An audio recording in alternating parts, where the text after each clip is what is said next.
Discuss करेंगे। जैसा कि आपको पता है कि आपका पेपर 90 मिनट का होगा। इसके अंदर 3 सेक्शंस होंगे। 3 सेक्शंस में से पहले सेक्शन से 20 क्वेश्चन अटैम्प्ट करने हैं, सेकंड से भी आपको 20 क्वेश्चन अटैम्प्ट करने हैं, और उसके बाद थर्ड जो आपका सेक्शन है उससे पैराग्राफ बेस्ड क्वेश्चंस में से आपको 10 क्वेश्चंस को सॉल्व करना है। चलिए फटाफट से देखते हैं। फर्स्ट क्वेश्चन है डेमोग्राफी शब्द जो कि आपको पता है कि डेमोस और ग्राफीन इन 2 शब्दों से मिलकर बना है। क्वेश्चन कई बार ये भी आ जाता है कि डेमोग्राफी शब्द किन शब्दों से मिलकर बना है। अब इसने ये पूछा डेमोस और ग्राफीन का अर्थ क्या होता है। तो डेमोस आपको पता है लोगों को कहा जाता है, ग्राफीन जो है वो वर्णन को कहा जाता है, या हम इंग्लिश में कहें तो डिस्क्रिप्शन ऑफ द पीपल।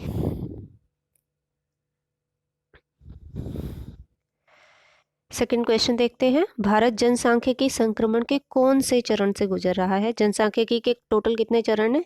3 चरण हैं या 3 स्टेजेस हैं डेमोग्राफिक ट्रांजिशन की, और भारत अभी दूसरे वाले से गुजर रहा है जहां पर जनसंख्या विस्फोट की स्थिति होती है। क्वेश्चन नंबर थर्ड, डैश द्वारा किसी एक क्षेत्र विशेष में एक निर्धारित अवधि के दौरान हुई मृत्यु की संख्या। तो मृत्यु की संख्या किससे पता चलेगी? मृत्यु दर से।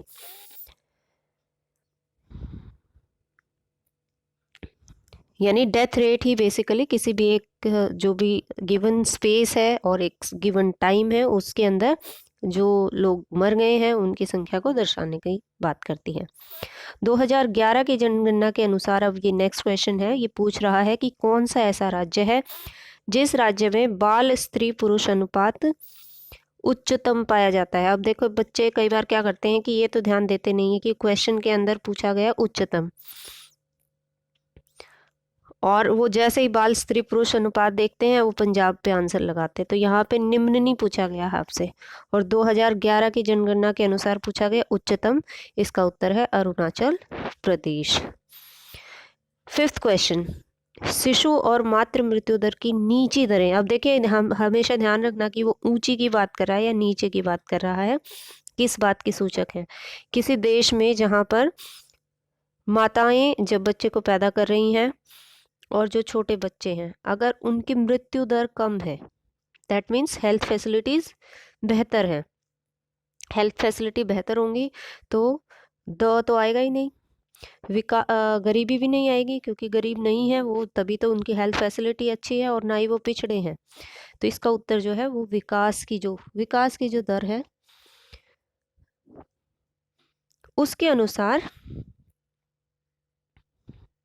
हम ये कह सकते हैं कि शिशु और मातृ मृत्यु दर की जो नीची दरें हैं वो विकास की सूचक होती हैं, कि किसी देश में कितना डेवलपमेंट है ये चीज़ शो करता है कि वहाँ पर बच्चों की संख्या और माताओं की मृत्यु की जो संख्या है वो कम हो गई। तो इस चीज़ को ध्यान रखना। Lower rate of infant maternity की बात कर रहे हैं, मैटरनल मोर्टेलिटी की बात कर रहे हैं।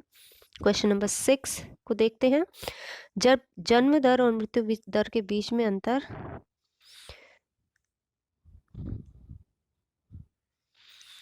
लगभग 0 हो जाता है। अब लगभग 0 कब होता है? ये कि उतने ही बच्चे पैदा हो रहे हैं और जितने लोग मर रहे हैं। तो जो लोग मर रहे हैं उनका स्थान लेने के लिए दूसरे बच्चे लगभग उतने ही लोग अगर पैदा हो रहे हैं तो हम उसे कहते हैं प्रतिस्थापन दर या रिप्लेसमेंट लेवल। यानी लोग रिप्लेस कर लेते हैं उनको, तो वो लेवल तक जनसंख्या पहुंच जाती है, और इस स्थिति में हम ये कहते हैं कि अब जनसंख्या की जो दर है बिल्कुल लगभग बढ़ने की, वो लगभग 0 हो गई है। 7th क्वेश्चन, सन 1901 में जाति आधारित जनगणना किसके निर्देशन में की गई थी? ये आप सब लोगों को पता होना चाहिए कि जो जाति आधारित जनगणना भारत के अंदर हुई वो हर्बर्ट रिजले की डायरेक्शन में हुई, और उस समय पर जो भी कास्ट से रिलेटेड सेंसस किया गया वो हर्बर्ट रिजले के अंडर हुआ था। एक जाति एक धर्म और एक ईश्वर का नारा किसने दिया? नारायण गुरु ने ये नारा दिया है, इसके बारे में हम जानते हैं। ये क्वेश्चन थोड़ा सा ट्रिकी है। किस निम्न में से किसने दक्षिण भारत में निम्न जाति के आंदोलन की अगुवाई की और कहा कि हर व्यक्ति का जन्मसिद्ध अधिकार है कि वह स्वतंत्रता और समानता का आनंद ले? अब देखिए ये चारों ही जो लोग हैं, ये चारों ऐसे लोग हैं जिन्होंने निम्न जाति के जो आंदोलन है उनकी अगुवाई की है। लेकिन सबसे पहले आपको ध्यान देने की ज़रूरत है कि डॉक्टर अंबेडकर ज्योतिबा फूले, दोनों ही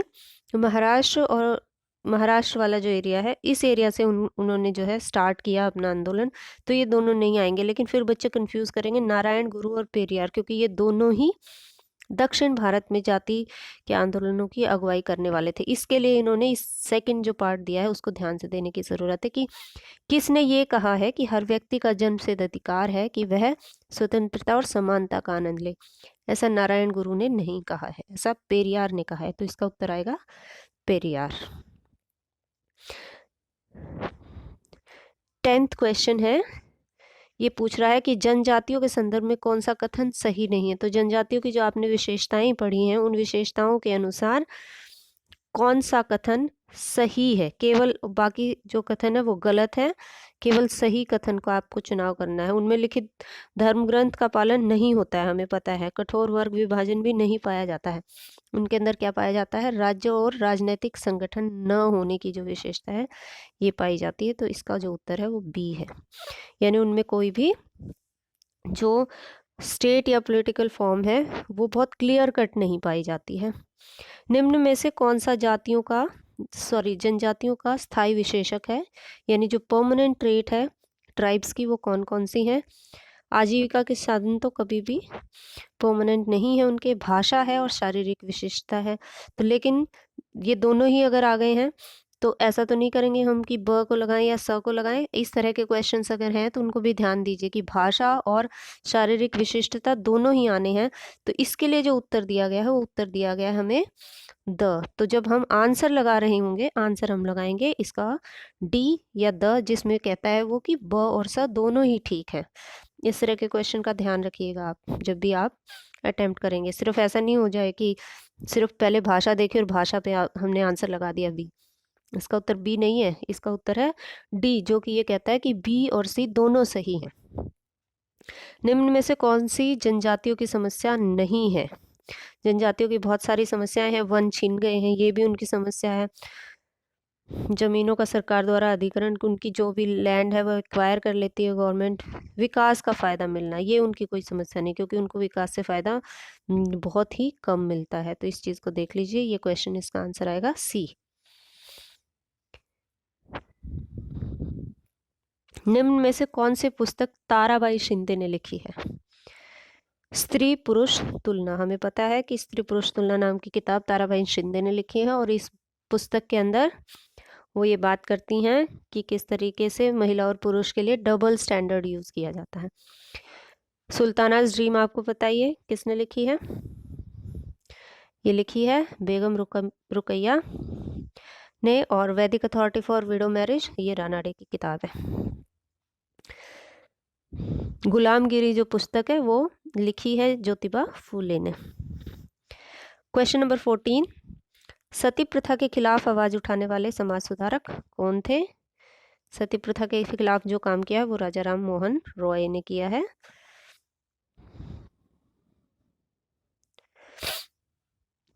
फिफ्टींथ क्वेश्चन, डेफिनेशन है सामाजिक संसाधनों तक असमान पहुंच की पद्धति, ये पद्धति लिखा जाना चाहिए था। ये क्या कहलाती है, ये कौन सी पद्धति होती है, इसे क्या कहा जाता है, सामाजिक विषमता या सोशल इनइक्वालिटी, क्योंकि ये पैटर्न की बात कर रहा है। कुछ बच्चे इसे सामाजिक बहिष्कार कई बार लिख देते हैं, तो सामाजिक बहिष्कार नहीं होगा, क्योंकि बहिष्कार के अंदर हमेशा जो एक व्यवहार है उसका कंपोनेंट कहीं ना कहीं जुड़ा होता है। सोशल इनइक्वालिटी के चलते हुए ही सोशल एक्सक्लूजन होता है। ज्योतिबा फूले ने, तो इसका उत्तर हम लगा रहे हैं सामाजिक विषमता। ज्योतिबा फूले ने किस संस्था की स्थापना की थी, सत्यशोधक समाज। आर्य समाज किसने किया था, अहमदिया समाज और ब्रह्म समाज। इसको भी आप देखिएगा, हो सकता है कोई दूसरा क्वेश्चन जब आपके पेपर में आए तो वो यहाँ ज्योतिबा फूले के बारे में पूछ लिया गया, तो ये सभी समाजों के बारे में आपको पता होना चाहिए कि किसने कौन से समाज की स्थापना किस व्यक्ति ने की थी। चलिए इसे ढूंढिएगा और बताइएगा मुझे। 17th क्वेश्चन, इनविजिबल मैन नाम का उपन्यास किसने लिखा है। ये हमने पढ़ा था अन्यथा सक्षम लोगों के बारे में जब हम बात कर रहे थे, डिफरेंटली एबल बच्चों की के बारे में डिस्कस कर रहे थे। तो ये लिखा है राल्फ एलिसन ने। 18th क्वेश्चन, वे तौर तरीके जिनके जरिए किसी व्यक्ति या समूह को समाज में पूरी तरह घुलने मिलने से रोका जाता है या अलग रख दिया जाता है वो क्या कहलाता है? सामाजिक बहिष्करण। अब तौर तरीके आ गए ना, जिससे कुछ लोगों को या किसी एक व्यक्ति को पूरे समाज से कट ऑफ कर दिया जाता है, पूरी सोसाइटी से कट ऑफ किया जाता है, तो उसे कहा जाता है सोशल एक्सक्लूजन। 19th क्वेश्चन, विविधता से तात्पर्य। इस क्वेश्चन का आंसर है विविधता से तात्पर्य असमानताओं के बजाय जो अंतर होते हैं उनसे होता है। असमानताओं के बजाय, एक बजाय लिखा जाना चाहिए, अंतरों से है। यानी कि विविधता जब हम बात कर रहे होते हैं तो हम ये ज़रूर कहते हैं कि सब अलग अलग हैं, लेकिन हम उनको इनइक्वल ट्रीट नहीं करते हैं। इसलिए विविधता एक पॉजिटिव टर्म भी होती है कि सब अलग अलग हैं, ये एक अच्छी बात है, उसको हम एक बहुत बेहतर तरीके से यूज़ कर सकते हैं अपनी सोसाइटी में। सामुदायिक पहचान के बारे में क्या सही नहीं है? क्वेश्चंस को ध्यान से देखिएगा कि वो क्या पूछ रहे हैं, कि सही है या सही नहीं है। आपके बहुत सारे ऑब्जेक्टिव क्वेश्चंस जो आएंगे उन क्वेश्चंस में सही है या सही नहीं है, ये अगर आपने ध्यान से नहीं पढ़ा तो फिर आप उस क्वेश्चन को अटेम्प्ट नहीं कर पाएंगे। तो हमें ये पता है कि सामाजिक जो पहचान है वो ये दर्शाती कि हम क्या है। आकस्मिक भी नहीं होती इसकी सदस्यता, इसकी सदस्यता जो है वो आकस्मिक होती है, जिसके ऊपर हमारा कोई जोर नहीं होता है। इसके लिए हमें प्रयास भी नहीं करना पड़ता। ये पहचानें मजबूत नहीं होती हैं। ये जो क्वेश्चन है ये इसकी विशेषता नहीं है सामुदायिक पहचान की, क्योंकि हमें ये पता है कि ये पहचानें बहुत ज़्यादा मजबूत होती हैं और इसी के चलते जो समुदाय है, एक समुदाय दूसरे समुदाय के साथ संघर्ष करता है और ये एक बड़ी चुनौती किसी भी देश के लिए, किसी भी समाज के लिए बन जाती हैं कई बार। Now coming to question number 21, धार्मिक पहचान पर आधारित उग्र राष्ट्रवाद को क्या कहते हैं? ये सबको पता है कि इसे सांप्रदायिकता कहा जाता है, कम्युनलिज्म कहलाता है।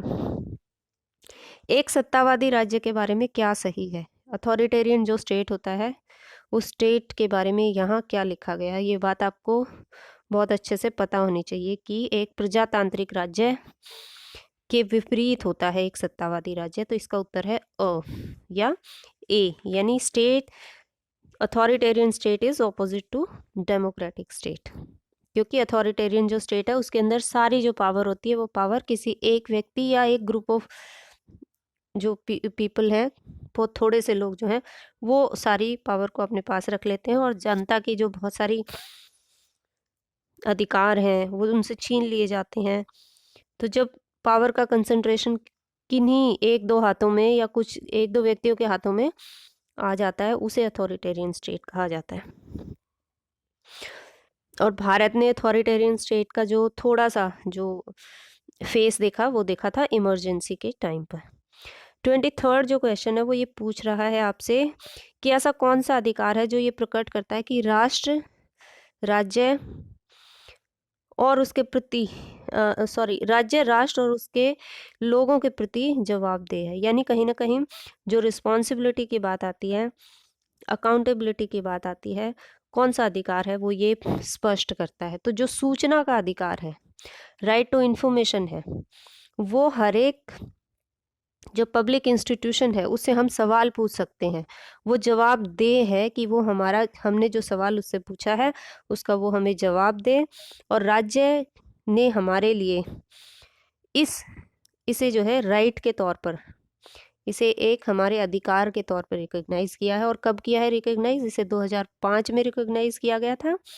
और इसकी जो शुरुआत है वो भी एक और इम्पोर्टेंट चीज़ है जिसे हमें ध्यान रखने की ज़रूरत है कि राजस्थान में स्टार्ट हुआ था इसके लिए मूवमेंट कि हमें राइट टू इन्फॉर्मेशन मिलना चाहिए। और राइट टू इन्फॉर्मेशन एक्ट या जो अधिनियम है वो 2005 में लागू हुआ है। ये बातें आपको पता होनी चाहिए। चलिए क्वेश्चन नंबर 24 को देखते हैं। अल्पसंख्यकों एवं सांस्कृतिक विविधता संबंधित जो अनुच्छेद हैं वो कौन कौन से हैं? अनुच्छेद 29 और 30, 29 और 30 में अल्पसंख्यकों से संबंधित उनके जो राइट्स हैं उनको प्रोटेक्ट करने के लिए 29 और 30 में भारतीय संविधान जो है कुछ प्रावधान करता है। तो ये भी आप ध्यान रखिएगा, 29 और 30 अनुच्छेद हैं या आर्टिकल 29 और 30 हैं जो कि माइनॉरिटीज और कल्चरल डाइवर्सिटी से रिलेटेड है। खंड ब की तरफ अगर हम जाएं तो कुछ क्वेश्चंस उसके भी अभी देख लेते हैं। क्वेश्चन नंबर 25, बाल स्त्री अनुपात में सुधार हेतु कौन सा कार्यक्रम सरकार द्वारा चलाया गया है? बहुत ही सीधा क्वेश्चन आपसे ये पूछा गया है। बेटी बचाओ और बेटी पढ़ाओ, ये वाला जो कार्यक्रम है वो लड़कियों के लिए कि लोग जो है लड़कियों को पैदा होने से ना रोकें और जो फीमेल फिटिसाइड है वो ख़त्म हो या वो कम हो, इसके लिए जो है बेटी बचाओ बेटी पढ़ाओ का कार्यक्रम सरकार द्वारा चलाया गया है।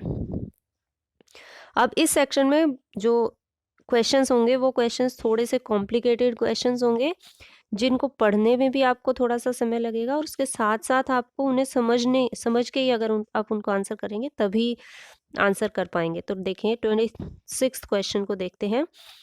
माल्थस के सिद्धांत को ध्यान में रख के बताएं कि क्या सही है। माल्थस के बारे में माल्थस की जो थ्योरी है उसको अगर आप देखेंगे, पहला कोई बात कर रहा है ये कि जनसंख्या में विस्तार जो है वो गुणोत्तर रूप से होता है। ये बात सही है। जनसंख्या वृद्धि की दर संसाधनों की वृद्धि दर से हमेशा पीछे रहती है। नहीं, पीछे नहीं रहती, जनसंख्या आगे आगे जाती है, जनसंख्या ज़्यादा बढ़ती है, ये माल्थस ने कहा है, और संसाधन जो है वो कम बढ़ते हैं। और गैर सिद्धांत एक निराशावादी सिद्धांत था, ये भी कहा गया है। तो कौन से दो जो चीज़ें हैं वो सही हैं? पहला कथन और तीसरा कथन सही है। तो इसका उत्तर क्या है? बी। इस चीज़ को बहुत ही ध्यान से आपको देखना पड़ेगा कि क्वेश्चन क्या पूछ रहा है आपसे।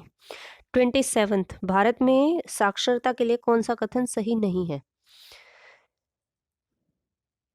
ध्यान से देखिए, विभिन्न राज्यों के बीच साक्षरता दर में समानता पाई जाती है, पहला ही जो पॉइंट है यही सही नहीं है। ऐसा थोड़ा है कि सारे राज्य एक जैसी साक्षरता की दर पाई जाती है। आपको पता है कि केरल बहुत ज़्यादा आगे है, जबकि अगर हम बिहार को देखें तो बिहार बहुत पीछे है। तो उनमें साक्षरता दरों में समानता तो पाई ही नहीं जाती। इसका पहला ही जो आंसर है वो ध्यान से अगर आप पढ़ेंगे तो बहुत ज़्यादा आपको सब कुछ पढ़ने, क्योंकि देखिए स्त्रियों की साक्षरता दर पुरुषों की अपेक्षा कम होती है, ये बात बिल्कुल सही है। अनुसूचित जाति जनजातियों की साक्षरता दर हमेशा नीचे, ये भी सही है। साक्षरता दर में पाई जाने वाली असमानता इसलिए महत्वपूर्ण है क्योंकि उनकी वजह से पीढ़ियों के बीच असमानताएं उत्पन्न होती है, ये भी सही है। तो गलत कौन सी चीज़ है यहाँ पर? विभिन्न राज्यों के बीच साक्षरता दर में समानता पाई जाती है, और इसने इसीलिए कहा है कि कौन सा कथन सही नहीं है, इसका चुनाव आपको करना है। 28 क्वेश्चन को देखिए, जनसांख्यिकी संक्रमण के अनुसार। अब जनसांख्यिकी संक्रमण जो सिद्धांत है, डेमोग्राफिक ट्रांजिशन वाला जो पॉइंट है, उस पॉइंट के अनुसार इसमें से कौन सा पॉइंट सही है उसे आपको देखना है। पहले चरण में समाज विकसित होता है, नहीं, ये बात गलत है, क्योंकि पहला जो चरण होता है उसमें समाज अविकसित होता है, पिछड़ा समाज होता है। दूसरे चरण को संक्रमणकालीन चरण कहते हैं। तीसरे चरण में समाज कम विकसित होता है और तीसरे चरण में जनसंख्या विस्फोट होता है। नहीं, जनसंख्या विस्फोट कौन से चरण में होता है? सेकंड में होता है, दूसरे चरण में होता है। तीसरे चरण में समाज कम विकसित नहीं, अधिक विकसित होता है। तो ये भी बात गलत कही गई है। दूसरा जो पॉइंट है कि दूसरे चरण को संक्रमणकालीन जो ट्रांजिशन का जो फेज है वो सेकंड को कहा जाता है। तो इसका जो उत्तर है वो बी है। अब अगर हम देखें माल्थस के सिद्धांत के अनुसार कौन सा कथन सही नहीं है। अब माल्थस ने बहुत सारी बातें कही हैं, उन बातों को ध्यान से देखेंगे आप, और उसके बाद जो है इस क्वेश्चन का आंसर देखेंगे। उसने कहा है कि अकाल और बीमारियों के रूप में जनसंख्या वृद्धि को रोकने के लिए प्राकृतिक निरोध अनिवार्य होते हैं, ये बिल्कुल उनकी कही गई बात है। अब क्योंकि क्वेश्चन में पूछा गया कौन सी बात सही नहीं है, तो आपको सही नहीं है वाली बात को ढूंढना है। बड़ी उम्र में विवाह कृत्रिम निरोध का उदाहरण है, ये भी बिल्कुल सही बात कही है। जनसंख्या का विस्तार समांतर रूप से होता है। समांतर रूप से नहीं होता, बल्कि ये कौन सा रूप से होता है? गुणोत्तर। गुना हो के होता है ना, 2 × 2 × 2 ऐसे जाती है। ये 2 + 2 = 2 नहीं होता। जब जमा जमा की बात कर रहे होते हैं वो होता है संसाधनों में, और जो गुणोत्तर है वो होती है हमारी जो पॉपुलेशन है उसमें। तो इसमें जो उत्तर है वो है जनसंख्या का विस्तार समांतर रूप से होता है। ये गलत बात है माल्थस की जो थ्योरी है उसके अनुसार।